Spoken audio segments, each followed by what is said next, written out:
Normally we only see the surface of something, but the saying "don't judge a book by its cover" applies to both inanimate objects and to other people, as many items have fascinating interludes revealed by their cross-sections. Using laser cutting and other techniques can help to enhance this view. New advances in technology have changed the way we investigate the inside of objects. Number 20. Bullets. Bullets are formed from many components. They're pieces of precision engineering as they need to fly true to their trajectory, and most importantly, fire in the first place, and not backfire or jam. When you pull the trigger, the first component that's engaged is the metal firing pin in the bottom of the cartridge. This ignites a small explosive, which then ignites the propellant, which is a big explosive, usually gunpowder, which you can see filling most of the bullet. Lots of energy is generated very quickly in a tiny space, and the sudden pressure pushes the bullets from the cartridge at extremely high speed. 300 meters per second or 1,000 feet per second is typical for a handgun. Once fired, the cartridge itself is ejected from the gun. Number 19. Bowling balls. If golf balls were planet, then this ball is the sun. Cutting open a big old bowling ball reveals a hard core of weighty resin or different shaped weights, which affect the way the bowling ball travels. There are two things that a bowling ball needs to do: roll quickly and precisely. They feature a characteristically smooth surface to help them glide and are weighted between 6 to 16 pounds. To help them make up this weight, and the cross-section reveals a resinous interior. But some bowling balls feature metal or resin weights inside them too. These aren't always spherical either. Some weights are elliptically shaped like eggs, or are shaped like bulbs.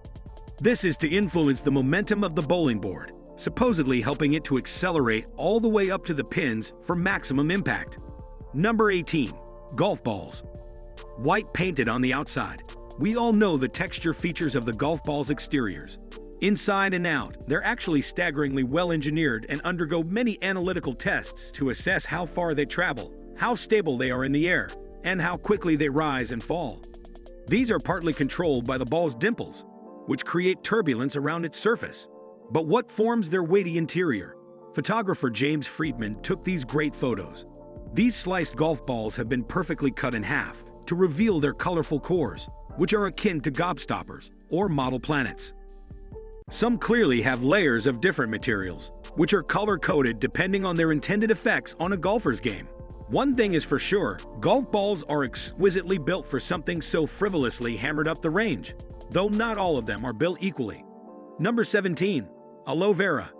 This plant has been used medicinally for thousands of years, and when you see its cross-section, you'll realize why it's so soothing when you get a sunburn. It's a type of plant called a succulent, and this cross-section illustrates why it's full of some awesome gel sap, which can be rubbed on wounds or rashes to soothe them. Number 16. Camera lens.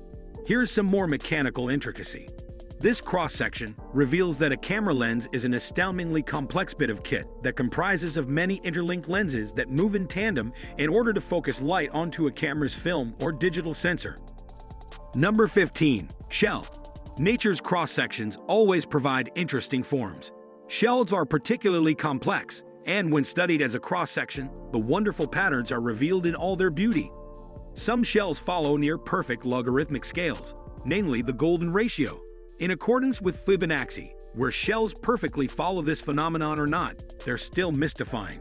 A mollusk, who once called a show you find on the beach home excreted maybe millions of years ago. Calcium carbonate, which solidifies in strangely perfect patterns, spirals with twisting interior chambers, and colorful, smooth, or knobbly exteriors. But why are they so complex? It's not easy to answer, but at some point, they may have evolved these complex shells to adapt better to their environment. Number 14. Zippo Lighter. A small little device. Zippos have been around for ages and have a classic look when you take their interior in a cross-section. They're tried and tested and are made in the same way now as they ever were, with a wick drawing fluid up from a reservoir to where it's ignited with the flint. Number 13. Pot noodle. Cutting an unassuming food packaging to reveal its contents often shows how little you actually get for your money.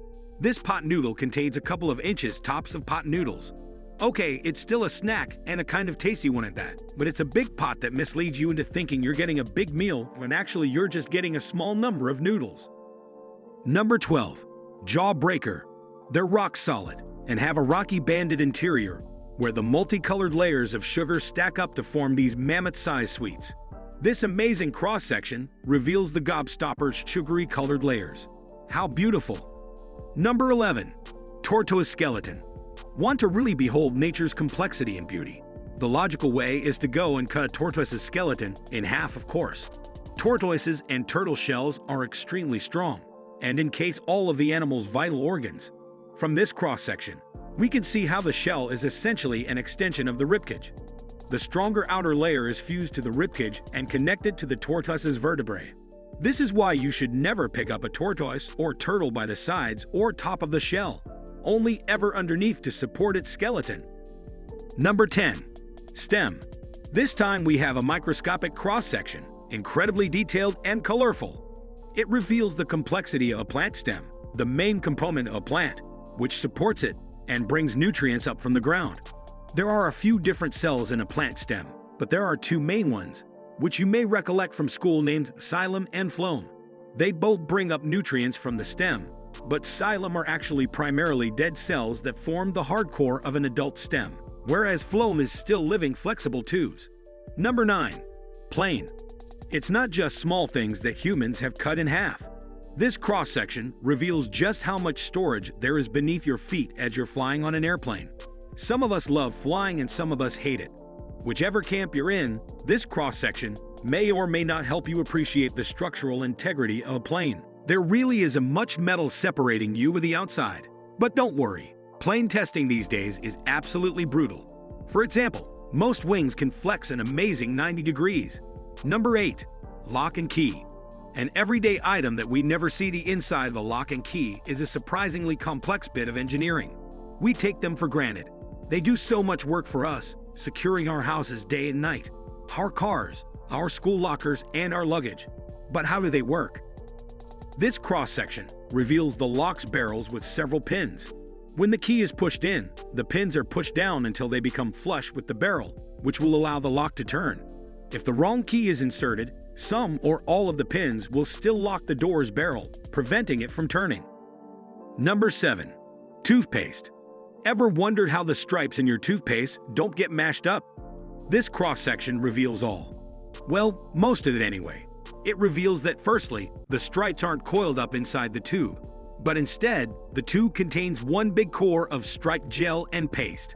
When you squeeze the tube, this large cylinder of paste gets forced through a smaller tube and compacts. This is based on a branch of physics called rheology, which deals with the complex flow of liquids like gels. The different gels in toothpaste have identical flow characteristics, which means the whole tube flows as one, even though it's forced through a hole. Number 6. Cruise ship. Ships are sometimes lengthened by cutting them and adding a cross-section into the middle of the boat, and then they're, of course, welded back up to be watertight and strong. This is what you're seeing here. They're incredibly large, densely packed vehicles that can weigh hundreds of thousands of tons. This particular ferry was lengthened a huge 75 feet by adding a cross-section into the middle of it. It might have to be in a lot of work, but it's still cheaper than a new boat. Number 5. Gray owl. Owls are big birds. Their feathers are very thick and densely layered, and they have big round heads with big eyes. Shed all of the feathers though, and an owl may not look so majestic and wise, but instead small and scrawny, resembling a chick. To be fair though, all birds would look similar to this if they didn't have feathers, and you can really see the dinosaur in them from which they originally evolved. An owl's plumage is dense and well layered. It definitely looks warm. It's like having a coat a couple times thicker than your actual body. Number 4. Gas station. Okay, they can get some giant excavators and diggers to cut over real gas station. This is just a model, but an interesting one at that. And I bet you'd never consider just how much gas lies beneath our gas stations. Beneath where you stand at the pump lies an enormous reservoir. Now that explains why these things cause such massive explosions in movies. Number 3. Fireworks. Fireworks are just primitively built explosives, but they do feature a host of chambers that are filled with different chemicals which produce different color explosions. A fuse delays take off long enough to get away from the firework, and then it's propelled into the air. Number 2. Grenade. Precision engineered to work reliably, just the way you need them to. A grenade is formed from many mechanical components exposed by its cross-section. They work similar to bullets. There are explosives held in a reservoir that is triggered by a chain reaction. There are actually 3 small explosions that's happened in series. If you look at the components from the top to the bottom, you can trace this reaction. A grenade is triggered by a striker that lies inside the grenade. When the grenade is inactive, the striker is held in place by the pin on the outside of the grenade. But once you pull the pin, the spring is released and the striker creates a small spark which lights the fuse. The fuse material delays the explosion. It has to burn all the way through, and when it does, it sets off the detonator explosives, which then cause the larger amount of material in the outside of the grenade to explode. Number 1. Visa cards. This is something that is well and truly taken for granted until you run out of money and really appreciate the power this small card has over you. They sit in our wallet day in, day out.